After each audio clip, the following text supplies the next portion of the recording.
Oke, lanjut. Saldo di sini adalah H8 adalah ini.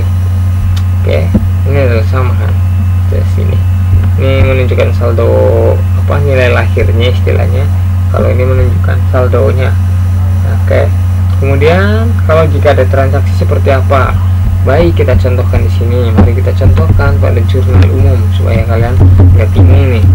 Saya ngomong terus dari tadi nggak memberikan contoh. Misalkan saja seperti inilah, katakanlah 2 Oktober XL10.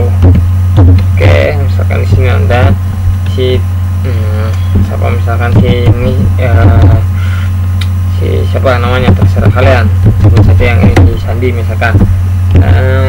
Rasanya kemudian harganya seperti ini. Oke, kita cek pada buku besar, customernya kita ganti menjadi 153, maka akan muncul seperti ini. Pada tanggal 2 Oktober ada transaksi Sandi ke debit 12.000. Oke, jika kalian ingin memasukkan kolom profit atau kolom laba pada buku besar, bisa kalian tinggal insert saja di sini sesuka kalian. Insert, atau mungkin kalian bisa tambahkan di belakang sini. Masukkan saja apa namanya, labanya ya di sini. Kita sebelum masukin laba, masukkan harga pokoknya dulu. Nah, ini harga pokoknya berapa, baru di sini bisa kita masukin laba. Nah, harga pokoknya gimana cara nentuinnya? Tentunya kita menggunakan rumus seperti tadi ya, sama di sini ada harga pokok. Tapi menurut saya dalam akuntansi itu, untuk yang namanya laba itu terpisah laporannya teman-teman, seperti ini, laporan laba rugi, yang dimana ini adalah sudah kodratnya akuntansi seperti ini. Jadi saya membuatkan contoh ya seperti kodratnya akuntansi saja. Oke, kemudian sudah di sini rumus yang kedua. Di sini ada rumus if F14 dikurangi G14 kurang dari atau lebih dari 0, maka hasilnya jurnal umum C11. Kita cek jurnal umum C11 ada apa, yaitu ada tanggal di sini teman-teman. Oke, jika salah maka menampilkan teks kosong.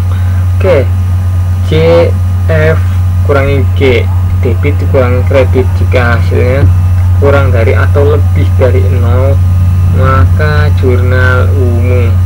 Nah ya, di sini kan kalian bisa lihat, jika ini 12.000 dikurangi 0, maka hasilnya 12.000, lebih dari 0 tentunya, maka dia akan muncul tanggal di sini. Begitupun sama di sini rumusnya. Nah, hanya ini saja E11 itu adalah di sini kalian bisa lihat, E11 adalah keterangannya. Jika kita di sini isi keterangan nomor telepon misalkan seperti ini,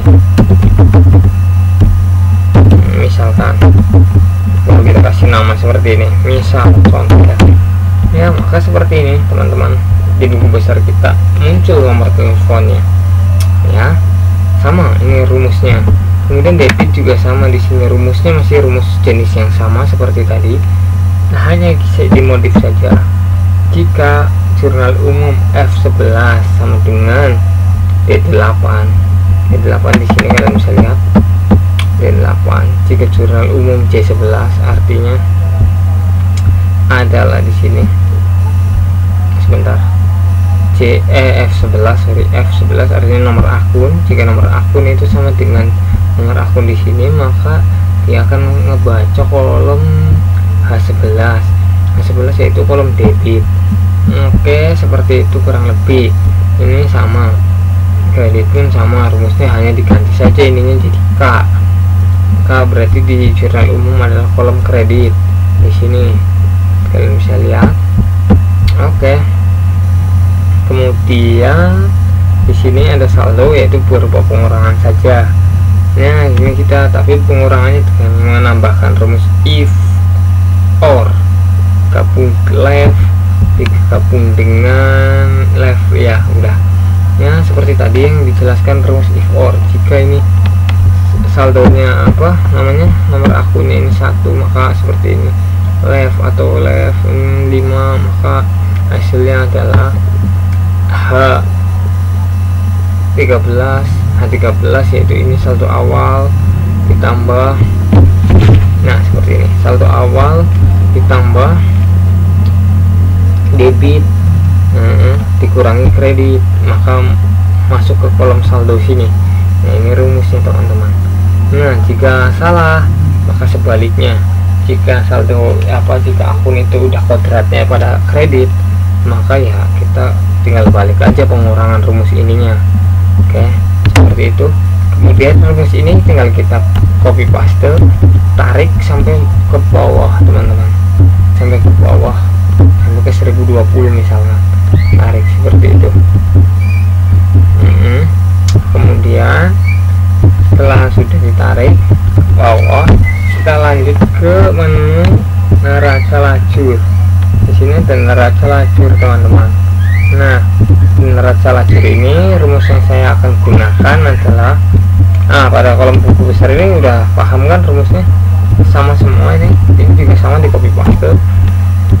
Tadi ya kita pertama bikin pada baris ke-1 rumusnya berbeda dengan baris yang kedua. Nah pada baris kedua ini rumusnya nanti kita akan tarik kayak ke bawah. Kemudian pada neraca lajur ini di sini ada sebuah rumus sum. Pertamanya ini adalah rumus untuk menetalkan aktiva lancar. Kemudian di sini ada kas pulsa menggunakan indeks. Rumusnya tentunya ini sudah saya jelaskan pada video saya, atau kalian bisa menggunakan VLOOKUP juga bisa. Ini sama dengan rumus VLOOKUP. Kemudian kalian bisa, lebih simpelnya sih kalian gunakan rumus VLOOKUP saja ya. Jika kalian nggak mengerti gimana cara menggunakan rumus indeks, saya sarankan untuk ini kalian gunain rumus VLOOKUP saja, tidak masalah, sama saja rumus VLOOKUP biasa, jadi nggak usah penggabungan indeks dan match. Kemudian sih ada rumus SUMIF, yaitu dimana kita menjumlahkan kriteria yang sama menjadi satu jumlah, yaitu di sini antara debit serta kredit. Ini kita kurangin debit, kurangin kredit, masukin ke sini. Oke, simpel sekali rumusnya. Kemudian akhir periode adalah saldo awal, yang ini ditambah yang ini, maka hasilnya di sini. Oke, kemudian sudah, saya rasa sudah ya, kalian tinggal copy paste saja. Ini sama semua caranya, rumusnya indeks menggunakan VLOOKUP juga bisa. Ini periode berjalan, ini adalah nominal yang sedang berjalan di jurnal umum. Cara menjumlahkannya itu dengan menggunakan SUMIF, tentunya nggak bisa menggunakan rumus lain. Kemudian saldo di sini cukup rumus penambahan biasa. Hutang BPN juga ini termasuk rumus yang sama, hanya kita kasihkan tanda min 1 aja ya pada periode berjalan. Nah seperti ini, min 1, yang artinya supaya hasilnya min. Misalkan saya punya sebuah utang di sini, misalkan saya masukkan nih di sini nih 3 Oktober utang. Nah, terserah buktinya berapa, buktinya misalkan utang TG misalkan. Nah, utang bank BCA misalkan, utang bank BCA, nomor akun berapa ya saya lupa di sini. Hutang bisa sehari di kolom hutang usaha saja lah, misalkan 211 ya, 211 kita masukkan 211. Sorry hutang berupa duit, misalkan kita masukkan duitnya 1 juta 211, isi masukkan hutang usaha. Oke, kita cek di sini ya teman-teman. Oke, ini periode berjalan, kita mempunyai hutang 1 juta. Seperti itu teman-teman. Jadi intinya seperti ini, rumusnya sama saja semua. Nah ini hutang di kolom debit, kolom kredit. Nah ketika kita melakukan pelunasan, misalkan kita bayar hutang tanggal 4 Oktober, bayar hutang CPC, cash payment, jurnal misalkan bayar, misalkan seperti ini. Berarti kan kita kas di sini, misalkan kita cicil harga 300.000 dulu, misalkan kita cek saja di sini, set. Nah maka di sini langsung 700.000. Seperti ini, simpel sekali teman-teman. Ini rumusnya